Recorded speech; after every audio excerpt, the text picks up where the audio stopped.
예, 안녕하세요. 예, 반갑습니다. 저는 잠실 FM 의원의 전승엽 원장입니다. 네, 안녕하세요. 저는 강남 FM 의원 원장 안현지입니다. 저희가 운영하고 있는 병원은 비만 클리닉이고요. 고도 비만인 분들과 청소년 비만 환자들 주로 보고 있습니다. 네, 오늘은 이제 소아청소년 비만 병원에 가야 할까 주제로 좀 말씀을 나눠볼까 하는데요. 네, 많은 사람들이 말씀 많이 하시잖아요. 어렸을 때 살을 찐 거 어차피 다 키로 가는 거 아니냐라고 말씀하시기도 하고, 어차피 대학 가면 다 빠질 건데 굳이 지금 빼야 되냐 이런 말씀들 많이 하시는데, 우리나라에서 전 세계적으로 또 우리나라에서 성인들의 비만율이 증가하고 있다는 거 모두 다 아실 거예요. 특히 최근에 한 10년 동안의 비만 유병률이 계속해서 올라가고 있고, 특히 남성들에서 30대 남성들에서 비만인 사람들이 절반이 넘는다고 하잖아요. 그런데 이런 비만 유병률은 소아에서도 마찬가지로 굉장히 심각하게 증가하고 있습니다.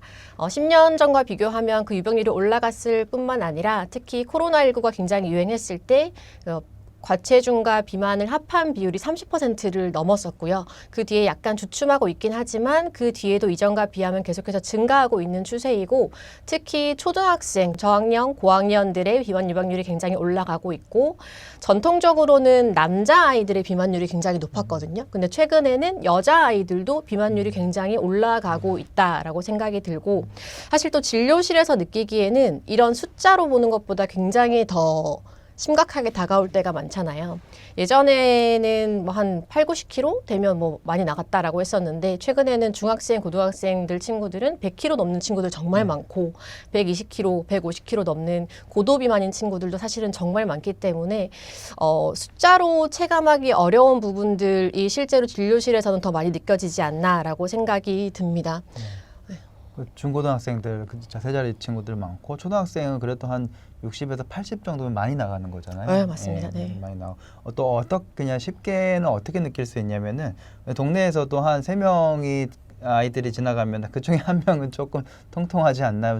제가 그런 눈으로 봐서 그런지 좀 그런 게 예전보다 좀 많이 눈에 띄는 것 같아요. 또 친구들 요즘엔 학교에서 건강검진 많이 하거든요. 학교에서 건강검진 하면 키, 체중 그런 거 보고 과체중인지 비만인지 확인이 되기도 하고, 비만인 경우에는 혈당이 괜찮은지, 고지혈증 괜찮은지, 혈압 괜찮은지 같이 검사를 하기도 하는데, 어린 친구들도 고지혈증 있는 친구들, 당뇨 있는 친구들, 혈압 있는 친구들 진짜 많습니다. 그래서 네. 이거 사실은 그래서 그냥 키로 가는 거 아니야? 라고 보고 말 문제는 아니라고 저는 생각이 듭니다. 그렇죠. 네. 조금 더 질병으로 접근해서 치료를 하자라는 움직임이 의사들 사이에서도 이제 조금 더 대두가 되고 있고, 5년, 10년이 지나면 그게 조금 더 자연스러워지지 않을까 그렇게 예상을 하고 있습니다. 그래서 청소년 비만의 원인에 대해서도 할 말 정말 많죠. 그리고 이거 어른도 마찬가지니까 이게 살이 찌고 또 빼고 하는 문제가 워낙 단순하지가 않고 각자의 사정이 너무 다르기 때문에, 근데 또 재밌게 저희가 한번 풀어서 설명을 드릴 수도 있을 것 같아요. 네. 일단 기본적으로는 많이 하시는 질문이 이 유전 관련이 더 크냐, 환경 관련이 더 크냐 이런 것도 되게 궁금하실 것 같은데, 진료실에서는 어떻게 설명하시나요?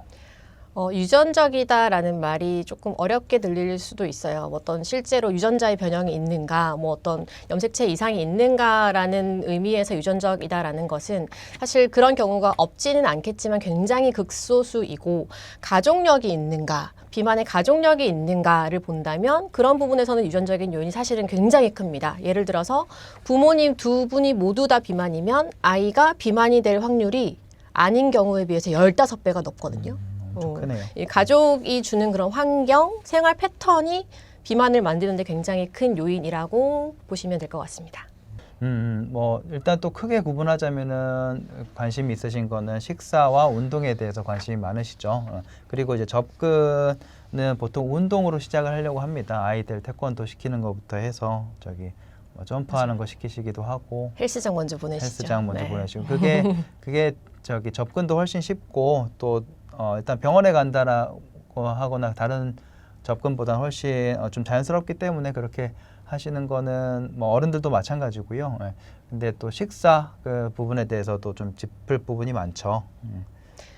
그 말씀하신 것처럼 우리 청소년 친구들이 공부하느라고 시간이 없어서 운동도 못하고 좌식 생활, 앉아서 하는 그런 생활이 굉장히 많고 특히 요즘에는 핸드폰, 뭐 미디어 같은 것들에 대한 노출이 많아지면서 더더욱이 활동량 자체가 줄어들었다는 것도 비만의 원인이기는 하지만 그 비율로 따지자면 한 7대3 정도는 오히려 더 먹는 쪽에 있어야 되지 않나라고 생각이 들고 뭐 나중에 이제 다이어트 체중을 빼는 입장에서 봤을 때에도 너무 활동량이나 운동을 통해서 체중 감량을 하려다 보면 오히려 운동에 대한 흥미를 잃게 되거나 운동에 대한 블레임, 이제 비난을 하게 되는 경우들이 많기 때문에 운동보다는 먹는 쪽에 대한 강조를 조금 더 드리고는 있습니다.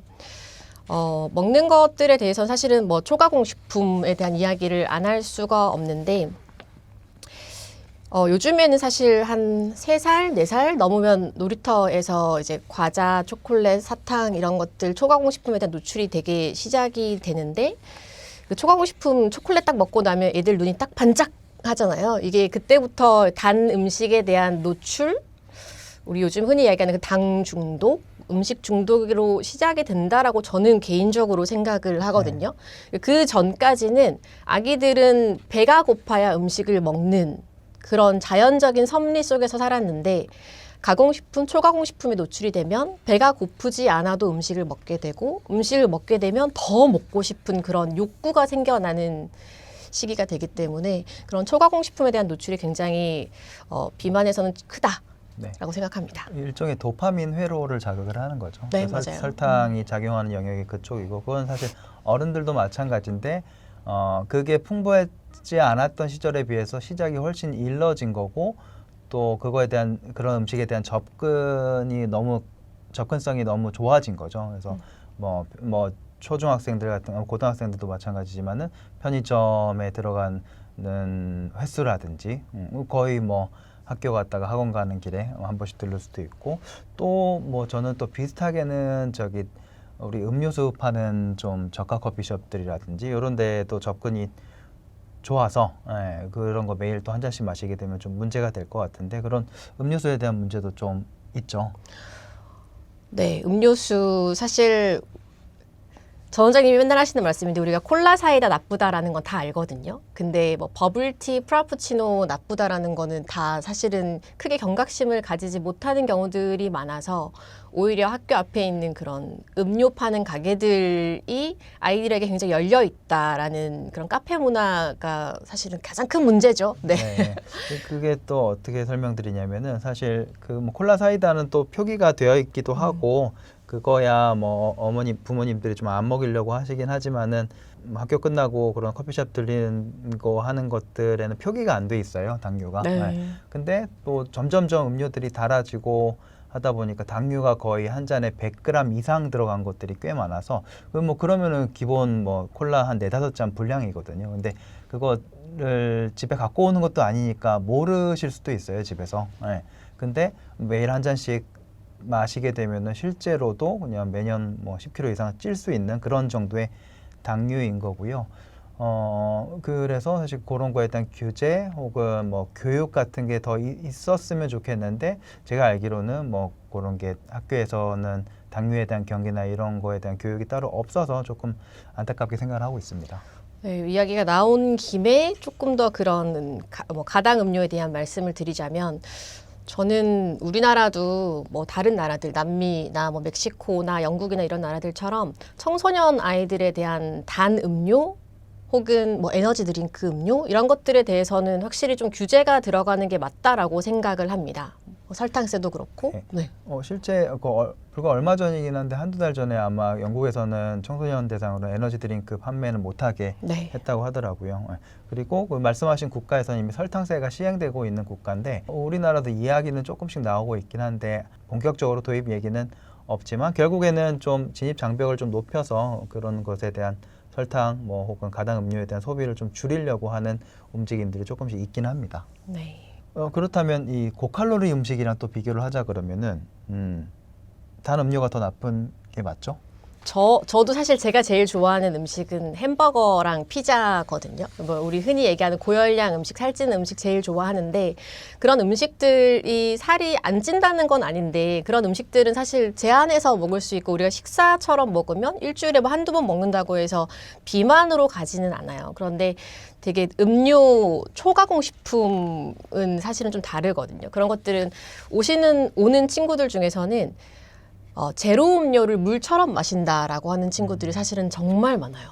물 따로 안 먹고 우리가 뭐 단 음료 먹어요라고 물어볼 때조차 제로 음료는 단 음료라고 생각하지도 않아요. 제로니까. 근데 그런 친구들이 이렇게 물어봤을 때 제로 음료, 뭐 제로 이온 음료, 제로 콜라 같은 것들을 물처럼 많이 마시는데 그 친구들에서 인슐린 저항성이 정말 심해요. 인슐린 저항성 우리 검사하면 뭐 호모 IR이라고 하는 수치로 나오는데 그 수치가 2.5가 넘어가면 인슐린 저항성이 있다고 나오는데 제로 음료 많이 먹는 친구들은 검사하면 막 20, 30, 100 넘는 친구들도 정말 많고 인슐린 저항성 있으면 이런데 목 주위, 뭐 겨드랑이 주위 이렇게 새까맣게 되는 친구들 정말 많고요. 온 몸이 염증으로 있는 친구들도 많고 제로 음료를 많이 먹는 친구들 중에서는 어린 친구들인데도 통풍이 있어서 통풍약 먹는 친구들 사실은 정말 많습니다. 네. 제로는 일종의 조금 함정이고 제로 음료가 호르몬을 교란시키기 때문에 나중에는 당뇨의 유병률을 높인다라는 그러니까 몸이 헷갈려하는 거죠. 당뇨 유병률이 오히려 일반 음료수보다 더 높다라는 결과도 있었기 때문에 그건 전혀 오케이를 해야 되는 부분은 아닙니다.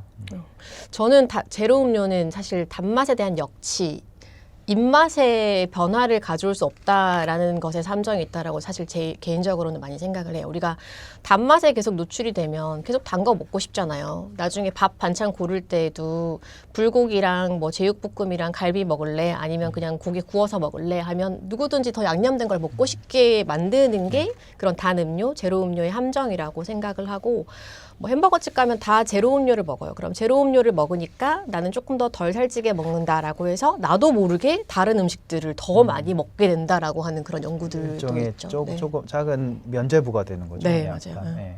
근데 그것도 이제 조심을 하셔야 되고 이제 좀 습관을 바꾸려고 노력을 하시는 게 필요할 것 같습니다. 혹은 친구들은 잠을 잘 안 자는 경우들도 되게 많거든요. 원래 보통 10시에서 12시 사이에 잠을 자는 게 좋은데 12시 넘어서 2, 3시 넘어서 자는 경우들도 굉장히 많고 그런 경우에는 성장 호르몬이 좀 떨어져 있다거나 스트레스 호르몬이 좀 올라가 있으면서 체중이 잘 안 빠지는 경우도 생기기도 합니다. 사실 신경 심리학적인 요인도 굉장히 중요한데요. 스트레스, 우울감, 불안, 뭐 폭식 패턴 같은 것들 아이들에게 비만의 원인이 되기도 하고 또 비만으로 인한 스트레스나 우울감, 불안, 폭식이 생기기도 하잖아요. 이 악순환을 바로 잡아주는 과정이 사실은 굉장히 중요하고 사실 저희 병원은 고도비만 친구들 많이 오기 때문에 아이들이 학교에서 밥 먹는 걸 굉장히 꺼려해요. 왜냐하면 학교에서 밥을 먹으면 급식실에서 밥을 먹으면 쳐다보죠. 놀림거리가 된다라고 생각을 하기 때문에 학교에서 밥을 먹기를 주저하게 되고 그러면 식사로 된 형태의 밥을 안 먹게 되니까 집에 와서 배달 음식 시켜 먹거나 간식류만 먹거나 음료만 먹거나 이렇게 식사가 오히려 더 불규칙하게 넘어갈 수밖에 없거든요. 그래서 그런 아이들을 잘 마음을 케어해 주는 것도 저는 비만 진료에서 제일 중요한 게 아닌가라고 생각을 하고 있습니다. 맞습니다. 소아청소년 비만에서 성인 비만으로 이행하는가에 대한 연구 자료인데요. 저는 진료실에서 그렇게 말씀드려요. 3살 비만 80 간다라고 말씀을 드립니다. 2, 3살 때 비만이면 성인이 됐을 때 80%는 비만이 되고요. 청소년기의 비만이면 90% 이상 다 비만으로 넘어갑니다. 확실히 이 비만은 소아청소년기의 비만은 성인기 비만의 가장 큰 리스크 팩터가 됩니다. 제가 진료실에서 그래서 이제 어른분들 주로 진료를 봐도 언제 고3 때 체중이나 중학교 체중을 꼭 물어봐요. 그러니까 소아청소년 비만에 해당이 됐었는지가 굉장히 중요하고 그거에 따라서 치료 방향이 좀 바뀔 수도 있기 때문에 근데 또 그 말은 체중이 이제 인생에 있어서 체중이 계속 올라가고 최고점이 있다 그러면은 많이 빼더라도 거기를 자꾸 향하려고 하는 게 있잖아요. 네. 그게 문제가 되기 때문에 사실 소아청소년 비만은 그 관점에서 봐야 되거든요. 그러니까 체중이 계속 늘어나는 거를 지켜보고 있으면 안 된다. 체중 세팅 값을 몸이 기억하는 세팅값을 올려버리면 안 된다. 조기에 개입을 해야 된다. 뭐 이런 의미가 있을 것 같습니다. 뭐 다 잘 알고 계시겠지만 성인기에는 지방이 분해되고 합성이 되더라도 지방세포의 수가 뭐 더 늘어나는 것은 아니고 부피가 더 늘어나는 경향이 있는데 어렸을 때에 비만해지는 경우, 특히 청소년기 이전에 비만해지는 경우에는 지방세포의 수 자체도 늘어나기 때문에 초등학생 시기에 비만이 되는 것은 사실은 평생 요요랑 싸우라라는 이야기가 될 수밖에 없어서 조금 더 이른 시기에 개입이 필요한 게 맞고요. 체중 조절점 사실 그 진짜 어려운 이야기인데 우리 몸은 정말 가혹하게도 내 인생 최고 체중을 그냥 내 셋포인트로 기억을 하거든요. 그러면 중고등학교 때 대학 가서도 살이 빠질 수 있긴 한데 그때 이미 뭐 100kg 넘어가는 체중을 기록했으면 내 몸이 계속 100kg를 넘으려고 하는 성향을 가지고 있게 돼요. 그러면 평생 다이어트를 하는 몸이 될 수밖에 없습니다. 네. 다음은 소아청소년 비만이 성인기 심혈관 사망에 미치는 영향인데요. 청소년기 BMI 100분위수가 과체중 이상, 비만 이상인 경우에 비만인 상태로 이제 10년, 20년, 30년, 40년 이렇게 시간이 지나면 심혈관 질환 때문에 사망할 확률이 엄청나게 올라간다라는 게 이런 코호트 연구에서도 확인이 됐습니다. 암 발생도 마찬가지인데요. 남성에서는 전체 암 발생, 여성에서는 그런 호르몬 의존성 암 제외한 다른 암 발생 모두 다 비만인 경우에 시간이 지났을 때, 성인이 됐을 때, 40대, 50대, 60대가 됐을 때 훨씬 더 암 발생률이 올라가는 것으로 확인이 되고요. 좀 더 본격적으로 소아청소년 비만 어떻게 치료할 수 있을까 관련된 검사, 치료 목표 세우는 방법 확인해 보겠습니다. 일단 어떤 기준으로 우리가 비만이냐 과체중이냐를 판단을 하냐면요. 일단 아이들은 성장을 하고 있기 때문에 단순한 체질량 지수 숫자를 보진 않고 아이들의 키와 연령에 따른 성별에 따른 성장 도표를 기준으로 했을 때의 BMI 체질량 지수의 100분위수로 평가를 합니다. 1등부터 100등까지 세웠을 때 상위 15% 이상이 되면 과체중이다라고 하고 5% 이상이 되면 비만이다. 1% 이상이 되면 중증 비만이다. 2단계 비만이다라고 이야기를 하고요. 평균적으로 키를 가지고 있다라고 생각을 하면 초등학교 1학년이면 남자아이는 한 30kg가 넘어가면 여자아이도 뭐 30kg가 넘어가면 비만일 확률이 높고요. 초등학교 4학년은 45kg가 넘어가면 중학교 1학년은 남자아이들은 70kg, 여자아이는 한 65kg가 넘어가면 비만일 확률이 높습니다. 비만인 경우에 병원에 오게 되면 뭐 물론 선생님들마다 다르겠지만 이제 관련된 검사를 진행을 하고 이제 어떻게 앞으로 해 나갈 것인가에 대한 확인을 하는데 그때 사실 제일 중요한 건 단순한 비만인가, 단순한 과체중인가, 혹은 비만과 관련된 합병증이 동반되어 있는가에 대한 판단을 하고요.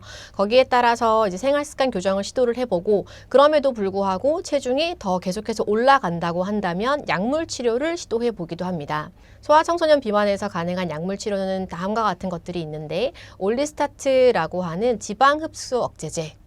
이 제니칼은 지방이 원래는 우리 몸에 다 흡수가 되는데 그중에 일부가 분해가 안 되고 흡수가 안 돼서 대변으로 나오게 만들어주는 약이기 때문에 아이들이 쓰더라도 배가 약간 가스차고 불편하다거나 지방이 변으로 나오는 기름진 변을 본다라고 하는 것들 때문에 조금 힘들어하는 경우도 있고 지용성 비타민의 흡수가 떨어진다라고 하는 단점도 있습니다. 네, 만 12세에서 허가가 나 있네요. 그리고 다음은 또 펜터민 계열 약은 만 16세 이상에서 요거는 교감신경 항진제 혹은 향정신의 약품이어서 사실 뭐 어른에서도 마찬가지고 요새는 많이 쓰이지 않는 추세입니다. 그러니까 예전에 나비약이라 그래가지고 좀 이제 각성되는 느낌, 뭐 그런 좀 부작용들이 심했던 약이어서 학생들한테는 거의 사용하지 않습니다. 청소년 친구들이 사실 알게 모르게 나비약을 쓰는 경우들이 되게 많았거든요. 그게 뭐 그것이 알고 싶다, 뭐 최근에 그런 이슈가 되기도 했었잖아요. 아이들은 어떤 마름에 대한 그런 동경을 가지고 있어서 더더욱이 뼈말라가 되고 싶어하는 친구들이 되게 많았었어요. 그래서 이런 나비약에 되게 무분별하게 노출이 될 때가 많았었는데 이제 그러지 않았으면 좋겠다라고 하는 것도 하나의 바람이기도 합니다. 삭센다부터 말씀드리면 이제 같은 회사죠. 그게 또 우리나라 사용한 지 거의 한 10년 다 돼 가더라고요. 그리고 중간에 한 2020년도 쯤에 이제 21년도에 국내에서는 이제 12세 허가가 있어서 기존에도 이제 중고등학생한테는 사용을 하고 있었죠. 네. 네. 그리고 더 놀라운 건 최근에는 6세에서 12세 뭐 초등학생들을 대상으로 3상 결과가 발표가 났고 FDA에 이제 청소년부터 초등학생도 사용 가능하게 해달라라고 지금 승인 신청을 한 상태입니다. 위고비 주사는 2021년도에 비만 치료제로 허가를 받은 다음에 작년 10월에 국내에 들어왔고 그리고 지난달 2025년 10월에 12세 이상 청소년 비만 치료제로 국내에서도 허가를 받았습니다.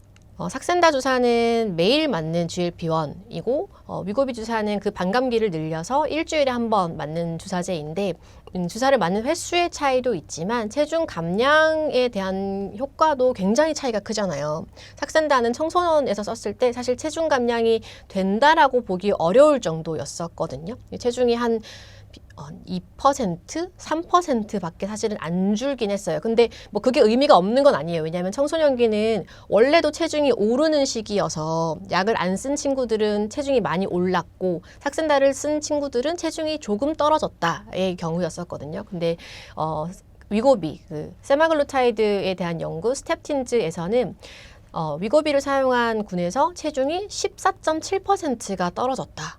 라고 확인이 됐습니다. 비슷하게 성인에서도 한 이 정도 네. 떨어졌죠.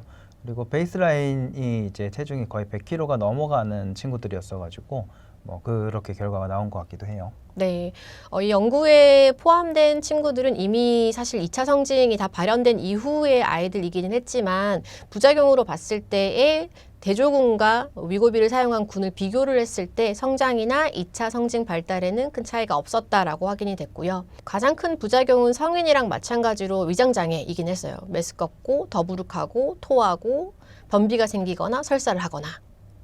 그런 게 사실 가장 흔했고 또 담석증이 사실은 꽤 많이 나왔고 5명, 그러니까 4%가 확인이 됐는데 담석증은 이 GLP-1 계열의 약물 자체의 부작용이라기보다는 체중이 갑자기 늘거나 갑자기 빠지면서 담낭 안에 돌이 생기는 것이기 때문에 이 급격한 체중 감량 때문에 생긴 부작용 가능성이 커서 만약에 위고비를 쓰시는 경우에도 체중 변화에 대한 폭에 좀 관심을 가지실 필요가 있겠고 탈수가 되지 않도록 또 조심하시는 게 필요할 것 같습니다.